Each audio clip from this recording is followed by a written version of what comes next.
Today I want to talk a little bit about what is a good public adjuster? How do you know if you've got a good one? How do you know? What kind of questions do you ask? So here's a hit list of the number of questions that I would think that every policyholder should ask, starting with, how long have you been a public adjuster? You want to get someone who's been in the business for at least 2 or 3 years with a good amount of experience working on behalf of policyholders. A lot of people who get into this business either come from the insurance side or they come from a contractor side. You want to be careful of both because someone who's been working for an insurance company for years and years, they finally want to get on the right side of things and help policyholders, they still may be sipping the Kool-Aid for quite some time. The other thing is with contractors. Contractors are great. They are really good at putting together damaged properties, preparing estimates, and a scope of work. And that's very important in the claims process. However, that's not all. There are a number of things that go into negotiating and settling a good settlement with an insurance company who's got billions of dollars behind them and an army of adjusters that this is all they do day in and day out. Plus, don't forget who wrote the contract, your insurance company. They wrote the contract, they know the terms and conditions, and it's all in there for a reason. It's to put the burden on you to prove up your claim. So while sometimes you can walk into a claim and go, well, it's obvious I have a fire, obvious I have hail damage, sometimes may not be so obvious. Why is that? Well, there may be arguments for mold from a fire, and your insurance company may say, well, mold's not covered. Well, there's arguments for that. Or there may be hail damage, sure, but is the hail damage fresh? Is it during the policy period for the insurance company which you're making the claim for?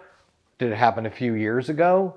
Did somebody else before you bought that property actually file a claim, get the money, and then didn't do the work, and you're just now discovering it because a roofer knocked on your door? There's a lot of different variables. So let's keep going down the list. When you talk to a public adjuster for the first time and you're wanting to vet them out, are they asking you questions or are they just pitching you on how great they are? Okay. The things you want to be asked are things like, can I get a copy of your policy? When did it happen? Was anybody hurt? Do you have any collateral damage? Things like that. How long have you been with this insurance company?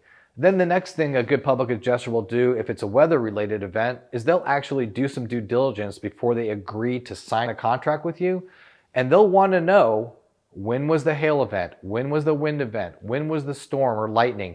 There are ways of verifying weather data to actually make sure that you've got the right occurrence at the right date at the right location so that you don't end up wasting a lot of time and ruining your credibility with your insurance company. Here's another good one.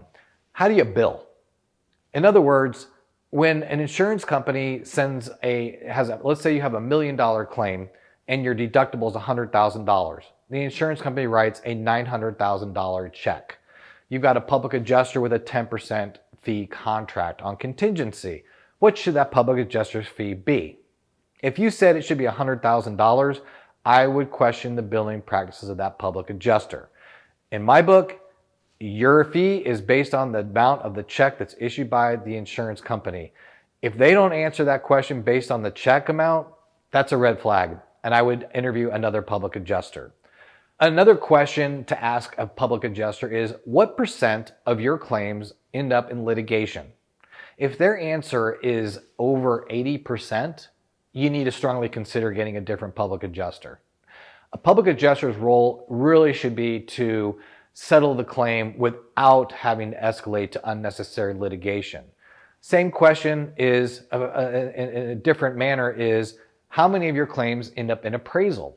Now, if there's an impasse and you and your insurance company don't agree, there are remedies besides hiring a public adjuster or going to legal. You can invoke appraisal. You can, or your insurance company can.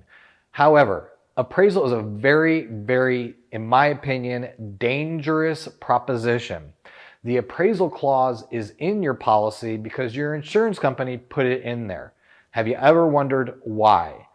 Before you even answer that question, here's the other thing you need to know. Most policies typically state, in the event that an appraisal award is made, the insurance company still reserves the right to deny the appraisal award.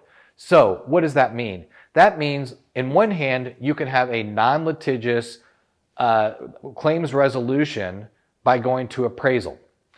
On the other hand, what that also means is that you lose all your consumer protection rights under the law by having the appraisal process take place. The other issue with appraisal is there are very few to no rules of the road once appraisal is invoked. You as a policyholder have to pay an appraiser out of your own pocket, and you have to split the fee of an umpire. This is basically like mediation. I'm not a fan. These appraisals can take just as long, if not longer, than a lawsuit. If somebody's in a position where they have a dispute and their claim is either underpaid or delayed, then chances are pretty good, if you've already got a public adjuster that's already made a compelling argument to get your claim paid, you should probably be more in line of considering talking to an attorney at the very minimum before anything takes place, or even if your insurance company's invoked appraisal, I still recommend you speak with an attorney so you can preserve your rights and remedies. Another question they ask them is, how busy are you?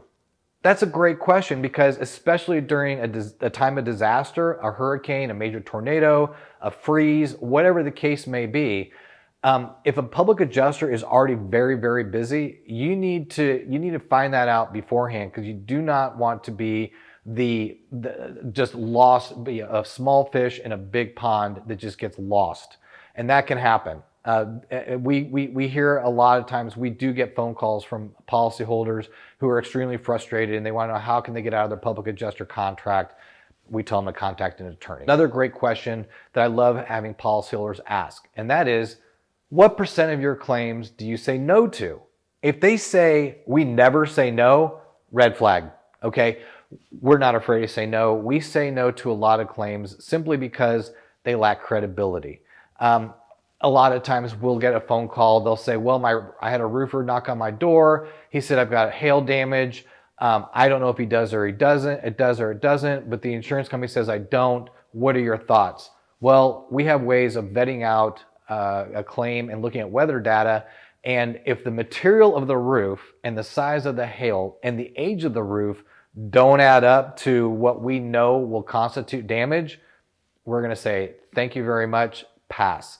In other words, look, we're here to tell you what you need to know, not what you want to hear. So if you've got questions about your insurance claim and you're looking for a good public adjuster, those are some really good tips to help you navigate the waters. If you ever have questions, then you just want to ask us direct, feel free to contact us at Insurance Claim Recovery Support, licensed public adjusters.